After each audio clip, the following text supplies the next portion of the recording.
Old people can get set in their ways, can get mentally as well as physically brittle. They can tell themselves that they know it all already, have seen it all before, and instead of struggling against the hardening of the arteries and the ossification of ideas, they can become as stubborn and willful as children who don't know anything, and with often the same harmful results. When I think about an old person who has managed to adapt to life's changes, big and small, and stay ahead and keep in step, I think about that grand old vaudevillian and cigar-smoking joker and singer, admirer of beautiful women, George Burns. George Burns started out in show business before the days of talkie pictures, touring the vaudeville stage circuit with his wife and comedy partner Gracie Allen. Together, they joked their way from the stage to the movies and to the radio. Later, when television came along, the George Burns and Gracie Allen show was one of the great ones, running every week for years and years. Until one day, Gracie Allen died, leaving George Burns alone in the world with only his cigar, a trunk full of gag lines, a few $1 million in the bank, and a lot of great memories. Did Burns retire after his wife's death? Did he crawl off and play golf until the Grim Reaper came for him? No. Burns wrote himself a new act, a new set of monologues. He made a new career in the movies and basically reinvented himself. He continued to crack jokes and pursue lucrative movie and television roles and personal appearances. He made a career out of being old, and he didn't do that by being inflexible, you can bet. I think it was a great American novelist and keen observer of his fellow man who remarked that old people are on the same side of life as children and animals, and that they can see things regular people do not. Well, old people and children as well as animals can get so set in their ways that nothing, not even the survival instinct, will change them. I mentioned earlier about the little girl who would only eat a certain way. Well, old people too often get fussy about their food. They also get particular about what people talk about in front of them, and who performs those little services that old people and babies often require, like feeding and sometimes even changing diapers. It's uncomfortable to think about our bodies turning on us this way, but it doesn't do to be rigid and say that we'll never get old and set our minds into some hardened position so that we cannot accept help when it's needed and offered. That would be the kind of pride that destroys a person just as surely as walking into speeding traffic saying to yourself, the pedestrian has the right of way. True, but tell that to the ambulance attendant. Flexibility and compromise are at the center of democracy and the American way of life. In private life, there are places where you can be unyielding if you want to be, and only you will profit or suffer because of your firmness. In the national arena of politics, however, with so many different groups holding so many different and often uncompromising positions, the only way for government to work is to declare all things are negotiable and talk everything out to find some path acceptable to all parties, if not satisfactory to any of them. That's why our forefathers, when they drew up the Constitution of the United States, made religion and government completely separate. You can't compromise in matters of religion, and you'd be a hypocrite or worse if you did. So the founding fathers set all those things where people really can't be expected to compromise off to the side for other theaters than political theater, for other contests than contests of public policy. There was an American statesman, Henry Clay of Kentucky, who was known as the Great Pacifier and the Great Compromiser. Clay served in the United States Senate, in Congress, and was Secretary of State under President John Quincy Adams. Clay both incited the War of 1812 and helped negotiate the Treaty of Ghent that settled the war.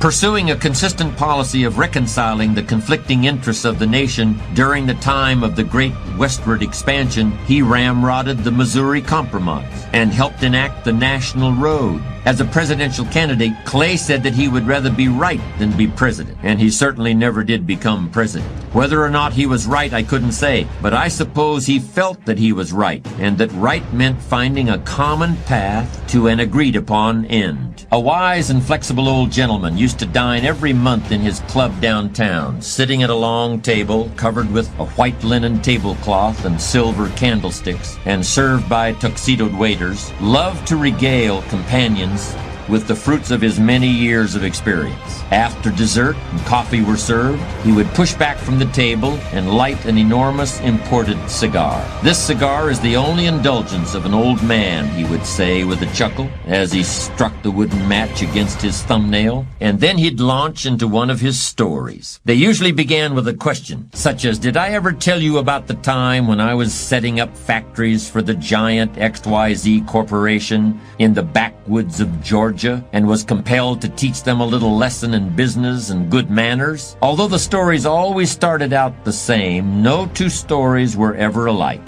and there would always be a wealth of wisdom through example, a veritable mother lode of remarkable instruction. Well, this old man, who was so old and so wise and so flexible, has one ironclad rule for dealing with other people. This rule involved never being the first to break a bargain, and always assuming that what happened before should not happen again. He said, "If a man fools me once, I think that's not nice, and I remember it. And if the same man fools me a second time, I think, shame on you. If the same fellow tricks me a third time, well, I have been warned and should have changed my ways and didn't, and I think, shame on me." Here's a little rhyme to remind you of this wisdom. Fool me one, that's not nice. Fool me two, shame on you. Fool me three, shame on me. Let's suppose that there's a vast, hugely powerful force that nobody can withstand. And this immense force is always active and in furious motion. It never rests. It's like a slowly flowing river that can eventually carve the Grand Canyon out of solid rock. But that comparison doesn't really do it justice. The force I'm talking about is much more formidable than any river or ocean or glacier or any other natural phenomenon. Now, in trying to achieve your life's goals, would you prefer to fight against this great force? Would you want to struggle against this mighty power that has all the odds overwhelmingly in its favor? Or would you rather enlist this great power in your cause and make the inevitable work for you instead of against you? Take your time before answering.